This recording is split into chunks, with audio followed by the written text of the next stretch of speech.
So, welcome to Jumbo IS and welcome to our lecture series called Daily News in Shorts. In this lecture series, we cover a particular day's current affairs in a very short span of time within 20 minutes. Now, the current affairs that we are going to be covering in this particular lecture are from October 17th, 2024's newspaper. Okay, and I have shortlisted important news items from this newspaper, important from the perspective of civil services examination.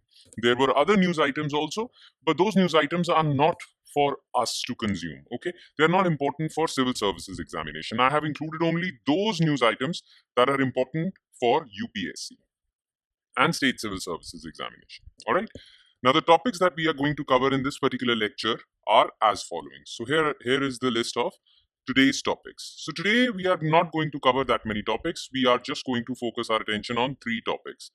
Number one is center hikes MSP for Rabi crops. So central government has recently increased MSP, minimum support price for Rabi crops. So we'll talk about this issue.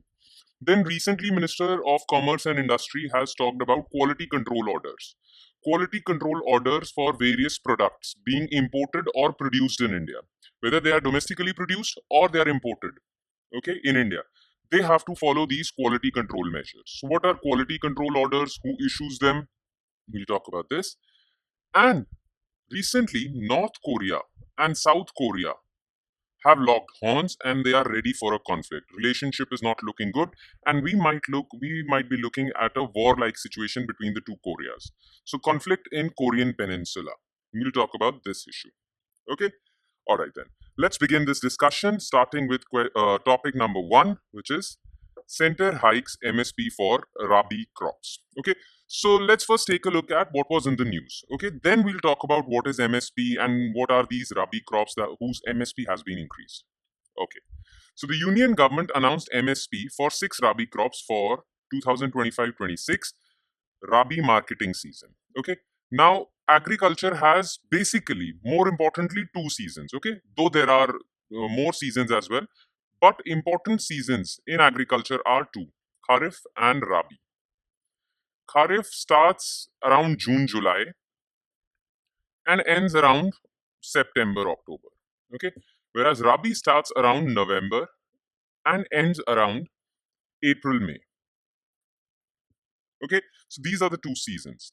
Now, many Rabi crops are grown during the Rabi season, and those are known as Rabi crops. So, for 2025-26, when Rabi marketing season would be on, government has increased the MSP for 6 Rabi crops. Okay, which includes wheat, barley, gram, lentil, urad dal, masood, rapeseed, mustard, and safflower. Okay, these are the 6 crops.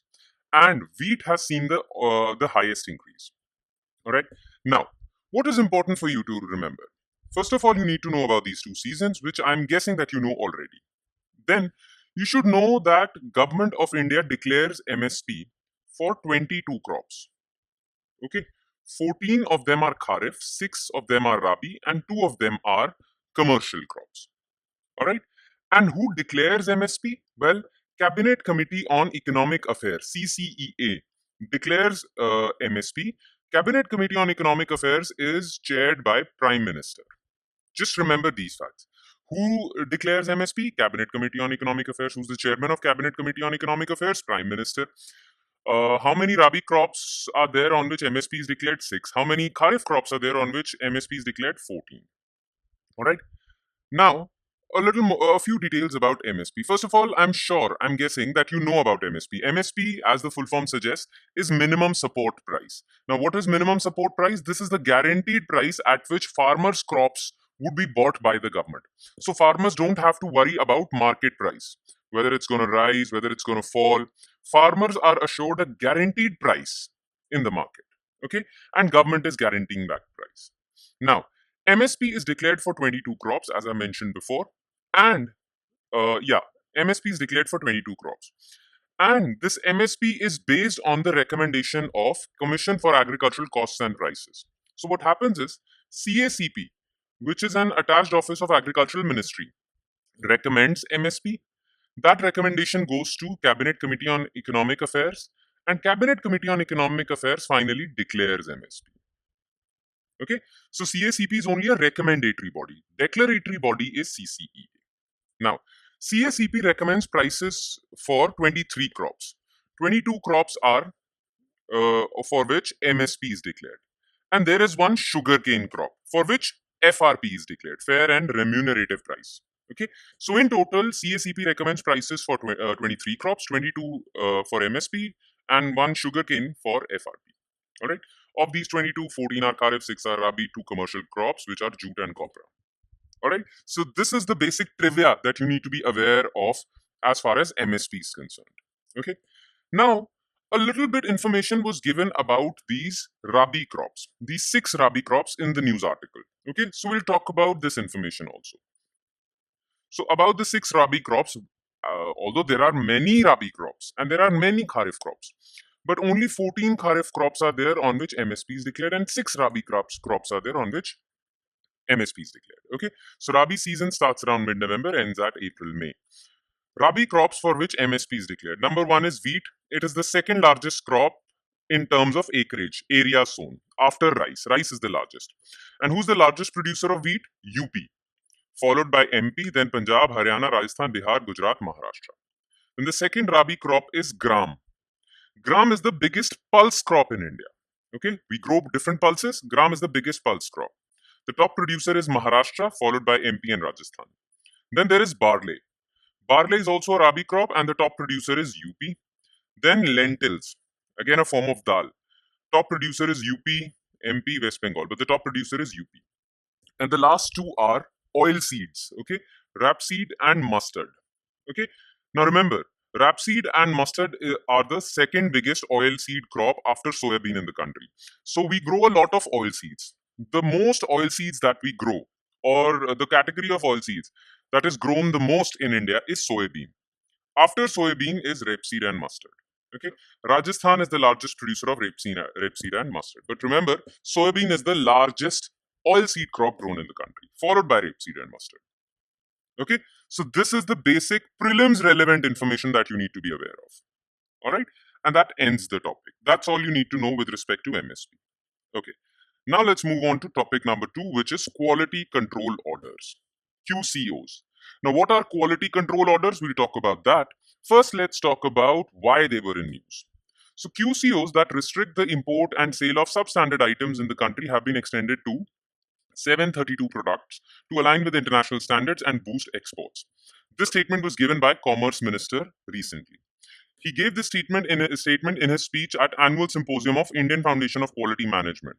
Okay.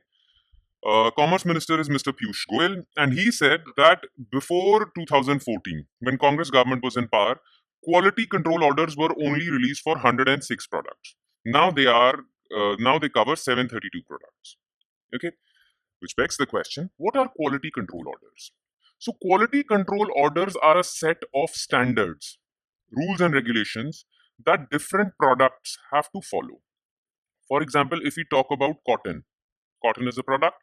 So cotton should have this much size, cotton should have this quality, cotton should have this much amount of this, right? Quality standards basically. So the quality standards of these 732 products are mentioned in quality control orders. Now quality control orders are released so that Indian people do not consume substandard products. Sometimes under quality or very food items of very bad quality are being sold in India, and people consume them, and that leads to diseases and injury, right? So we don't want our people to be injured, we don't want our people to be unhealthy. That is why we have released these quality control orders, so that the items that people use and consume are not of substandard quality. Okay, plus we also want that around the globe, all over the world, people should think that India produces quality products. Because if India has this image of producing only quality products, then only we'll get very big, massive export orders also. So quality control orders not just benefit our own people, they also benefit India's exports. Okay, that is why Commerce Minister Piyush Goyal is so proud that his government has issued so many quality orders covering these many products. Okay, now Indian quality control orders have certain features. So let's take a look at these features. First feature is that an item cannot be produced, sold, traded, imported, or stocked unless it bears the BIS mark. Okay, Bureau of Indian Standards, BIS mark. BIS mark actually proves that this item is certified of being of quality. Okay, so BIS actually certifies that this item has followed all the quality standards. So all these 732 products cannot be ordered, produced, sold, traded, imported, or stocked unless they have a BIS mark. Now, if there are products being sold without a BIS mark, and if you violate any of the provisions of Bureau of Indian Standards Act, then that can lead to imprisonment of up to 2 years and fine of at least 2 lakh. Okay. Now, these quality control orders are in sync or in line with WTO. So, WTO has an agreement called Agreement on Technical Barriers to Trade. So, all these quality control orders are in line with WTO's provisions. Okay. So, we can safely say that India's quality control orders follow international standards. Okay. So, that is why Indian products can be sold worldwide. No country should say that Indian products are of low quality. We produce goods of high quality because we follow international standards. The idea behind quality control orders is that we should produce quality products, it should boost our exports. And Commerce Minister Piyush Goyal has said that we would want to increase the range of products that come under quality control orders.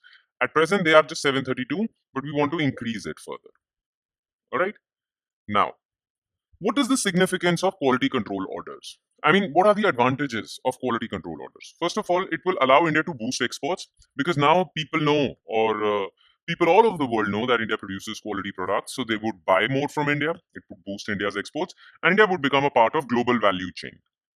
Then, because low quality products cannot be sold and imported in India, these quality control orders also prevent imports from China which are of low quality. So it helps in reducing import bill from China. Plus, manufacturing high quality goods helps boost economic activity, generates jobs, and increase exports. All right. Now we gave a cursory reference to BIS, Bureau of Indian Standards. Okay. So let's talk about Bureau of Indian Standards then. Now, Bureau of Indian Standards became the national standards body of India through BIS Act of 2016. So you have to remember that Bureau of Indian Standards became a statutory body. Bureau of Indian Standards Act 2016 made it so. And this BIS Act actually declared BIS as national standards body. Okay, so it will declare standards at a national level, not state level. BIS allows for harmonious development of activities of standardization, marking, certification, quality certification of goods, and all that. Make sense? That's about it. That's all you need to know from this second news item. And now we'll straight away jump to our last and third news item, which is conflict in the Korean Peninsula. Here you can see the picture of Kim Jong-un, dictator of North Korea. Now, what had happened? Look, recently, in the past, 1 week before today, North Korea actually alleged that South Korea flew drones over the territory of North Korea. So, South Korea actually flew drones. They flew drones in North Korea's capital and they distributed pamphlets which contained propaganda material against North Korea. So, North Korea is saying that you are distributing pamphlets which actually instigate people of North Korea against the regime. And that is bad. They accused them of that. Then what happened? Then North Korea tested some missiles and destroyed the infrastructure along the border of North and South Korea. This was basically a provocation to South Korea. Okay, South Korea conducted similar test fires, showing that we are ready if you start a war with us. And then recently, North Korea's Kim Jong Un has said that we are ready for the war, and around 1.4 million citizens of North Korea have already applied to join the army. So we are ready. We don't have any crunch of resources or manpower. Now, both countries are taking a very provocative stance, and this provocative stance might one day provoke anyone, and we are going to again see a conflict in the Korean Peninsula. Okay, and this is a conflict that the world cannot afford because the world is already seeing two conflicts: one in the Middle East, one in Europe. Right? Russia, Ukraine in Europe, Israel, Hezbollah, Iran in Middle East. Okay, so this is the problem. Okay, technically, the two Koreas have been at war for more than 70 years. Now, this is what was in the news.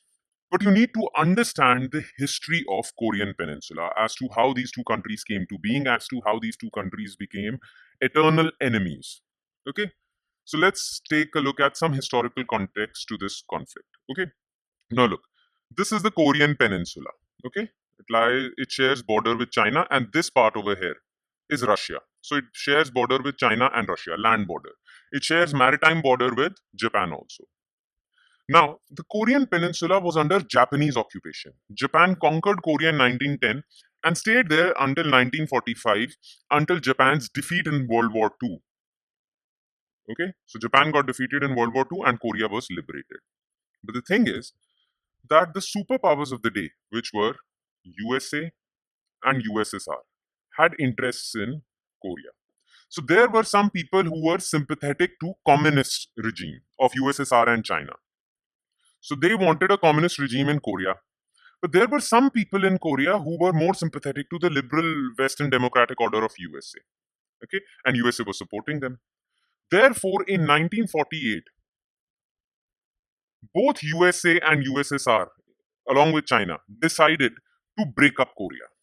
Okay, North Korea became a communist regime under the dictatorship of Kim Il Sung. Okay, and they were supported by USSR and China. North Korea. Okay, and South Korea was supported by USA, and hence in 1948, both countries declared independence, and the Korean Peninsula was divided. But both countries did not want a separate Korea. Both countries wanted the entire peninsula. Okay, there were dreams of unification of the Korean Peninsula. So South Korean people also wanted to unify Korea. North Korean people also wanted to unify Korea, but they wanted to unify this entire peninsula under their regime. Okay, now in 1950, North Korea, with the help of USSR and China, decided to invade South Korea. And South Korea had to defend themselves, and they took the help of USA. This war started in 1950 and ended in 1953. Okay, with a ceasefire, with an armistice. Remember, this war ended with an armistice agreement. What was that armistice agreement? Let me come to that. The armistice agreement was that both these Koreas would be divided as they were divided in 1948. So their positions would go back to 1948. Okay, and the border between the two, which is along the 38th parallel, 38-degree north latitude. Okay, the border between the two would be called Korean Demilitarized Zone. Okay, and remember, the war ended with an armistice agreement, but both countries did not sign a peace treaty. And because both countries did not sign a peace treaty, so technically they are still at war. The war never ended. But yeah, the hostilities ended in 1953. Okay, now what has been happening since then? So after the formation of Korean Demilitarized Zone, because no side won decisive victory, so they decided to go back to 1948 position. Now, both sides since 1953 have took different paths. North Korea took communist path and a path of dictatorship. South Korea took the path of democracy and liberal democracy. Okay, but both sides have always dreamt of unifying Korea.